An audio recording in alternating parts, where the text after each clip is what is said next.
असंतुष्ट होकर मत कहले मु पैसा तो कौटी देनी मुझे नहीं आप धरिक जाइना कि आपण तरफ किए नहीं तो देते ना सी बड़ विरक्त हेले मो उपर मुझे आज्ञा सत कथा आपड़ जो स्वच्छता उपर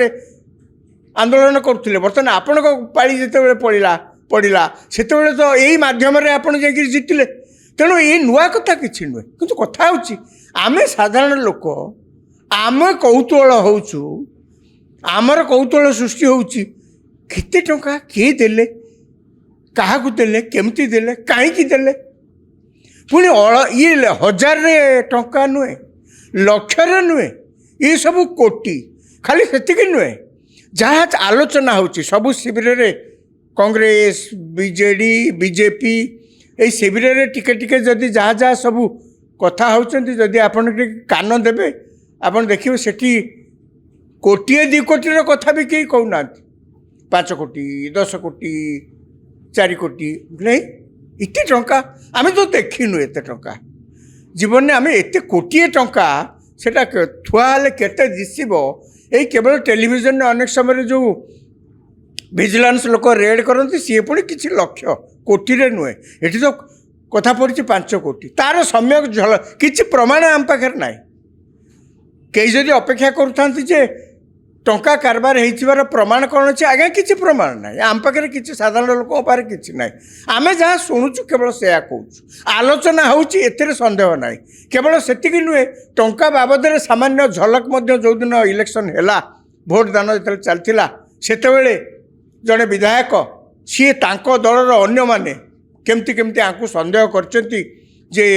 ये बोधे गोठरू बाहर जाकर अन्य आड़े भोट देदेवे और आ भितर किसी बोधे कारबार हो जाइए कौन सी ना कौन सी कारण से मन बलैंती जे आमको भोट न दे अर्थात निज दलर प्रार्थी सपक्ष भोट न दे विरोधी पक्ष अर्थात बीजेपी पक्षर जाकर भोट देदेवे तेणु से घेराघेरी करी विधानसभा भितर भोट ग्रहण केन्द्र को नवाक जो बस कि आउ दूर स्वर शुभिला पैसा नहीं साढ़े खंड जाऊच किए कहला कौन कहला कहीं कहला तेणु मु कहली ये आज तार गोटे सम्यक झलक से आपण मैंने अनुमान करें ये स्वर उठू टंका नहीं ताले किए टंका देला एक कथा शुभुची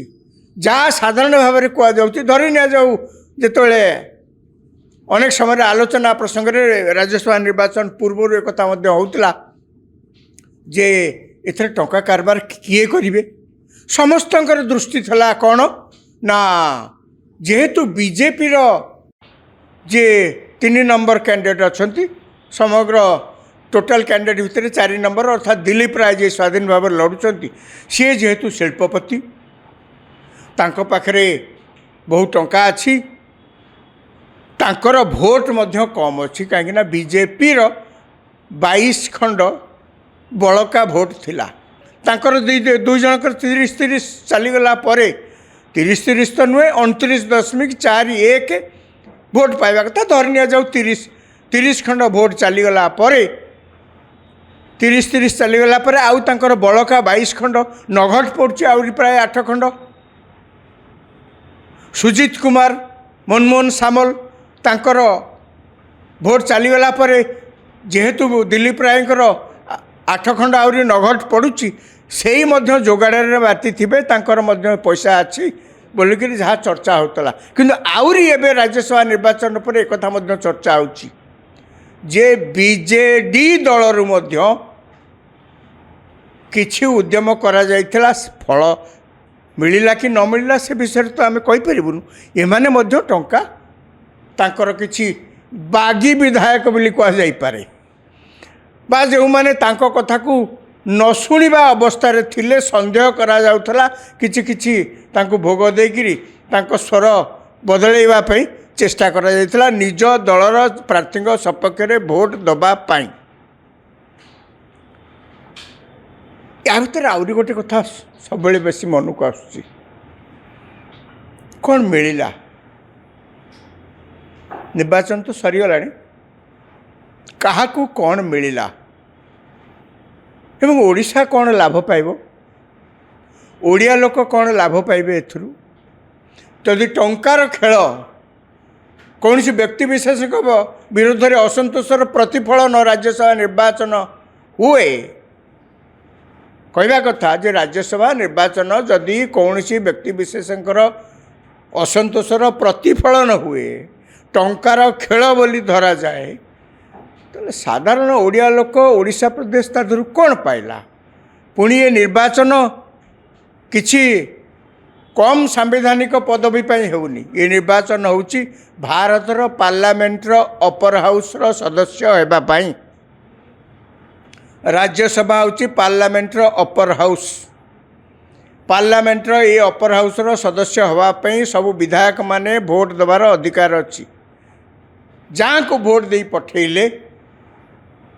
अतीत यही प्रश्न पचराई कौटी कौटी केमती जे आपण गले भोट पाइले सेठिकी गले विधा एमपी हेले कौन ओडिशा कथा जातीय स्तर में कौन केबे किछि कहिले ना किछि प्रभाव सृष्टि करिकिरी ओडिशा पे किछि लाभवान करेले एबे तो पुणी जो माने विधानसभा पार्लियामेंट को निर्वाचित होकर जाइछन्ति से लोकसभा हो कि राज्यसभा हो तांकठू तो पुणी समस्ते बेसी आशा करछन्ति काहेकि ना दिल्ली रे प्रधानमंत्री नरेंद्र मोदी को सरकार ओडिशा रे मध्य बीजेपी सरकार तेणु डबल इंजिन सरकार यार भितर यही घंटा चकटा भितर ए कथा मध्य समस्ते प्रश्न करछन्ति कौन आमे केवल ये साधारण लोक अच्छु केमिति टंकार खेल होउची एही कथा शुणिकी उत्फुल्लित होगापी आमे साधारण लोक कौन अच्छु किभली भाव में भोट कौन सी व्यक्तिंकर असंतोषर प्रतिफलन होउची ताकू आमे देखिया अच्छु ये ताकू बाजीमात करदेले सी आंकू बाजीमात करदेले आमे कौन केवल या देखिकी उत्फुल्लित होगापी ये अच्छु ना जो मैंने जाउचंती से माने कौन करेंगे आमे अनेक लोक देखीचु साधारण लोकों सहित तांकर संपर्क न थाए आपण कहतु तो दिल्ली प्राय आगरू दिल्ली रे मंत्री थिले वाजपेयी को सरकार बेले राज्य रे मध्य से विधायक थिले मंत्री मध्य थिले एकथा सत साधारण लोकंकर एक्सेस प्रवेश दिल्ली प्राय पाई खूब सीमित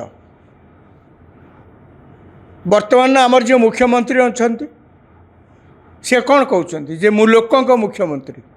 कहीं से कहते सी लोकों पाखु जाऊँच ग्रीवांस सेल खोली जोटा वर्ष वर्ष धरी बंद था डिफंक्ट हो जाता कम कर गाँ को जाऊँच लोकों पाखे बसिकी कथा शुणुंट पचारुंट पखाड़ खाऊँच सेठी सरकार कौटी सुना फल देउनथिले किंतु दिल्ली प्राय कहीं तो कभी देखी ना संतृप्त मिश्र कौ दिन ताकू आपण जीवन सारा आपणकर प्रोफेशनल काम रहिले आपण वृत्ति रे आपण नियोजित रहिले बेस ऊपर को जाइछंती प्रतिष्ठा अर्जन करछंती सामान्यतम संदेह नहीं एतिरे किंतु आपण जो साधारण लोकंकर प्रतिनिधि हेइकरी वर्तमान राज्यसभा पे गले से साधारण लोकों सहित आपण केबे दिने मिसिचंती से साधारण लोकों सहित तांकर दुख सुखर भाग नहीं से साधारण लोक केबे पचारि केमिति खाऊचंती केमिति चलुचंती देह खराब हेले केमिति डाक्तरखाना जाऊचंती केमिति पिलांको पाठ पढ़ुचंती केबे पचारि बुझचंती समस्त हाथ में समस्यार समाधान सूत्र नताए किंतु आपण जनक संगे तो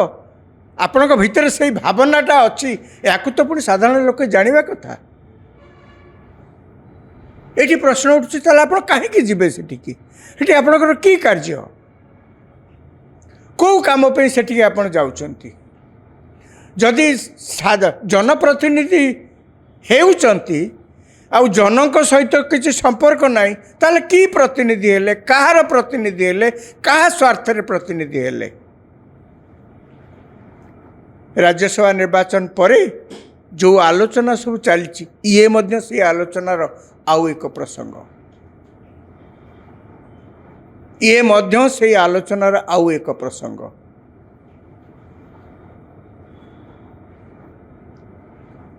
निर्वाचन फल बाहरीगला मात्रे बाण बाजा फूलमालार अभाव नहीं सबू आसे अजाड़ी ही पड़ुछि କିନ୍ତୁ ସାଧାରଣ ଲୋକଟିଏ ଯେତେବେଳେ ପାଖକୁ ଯାଉଛି ଗୁହାରି କରିବା ପାଇଁ ଦର୍ଶନ ମିଳୁନି। ବାବୁ ବ୍ୟସ୍ତ ଅଛନ୍ତି। ଅନେକ ତଥାକଥିତ ନିର୍ବାଚିତ ଜନପ୍ରତିନିଧିଙ୍କୁ ମୁଁ ଦେଖିଛି ବହୁତ ପାଖରୁ। ସେଇ ଲୋକ କାଲି ସକାଳେ ଭୋଟ ପାଇଁ ଗାଁ ଗାଁ ବୁଲୁଥିବେ।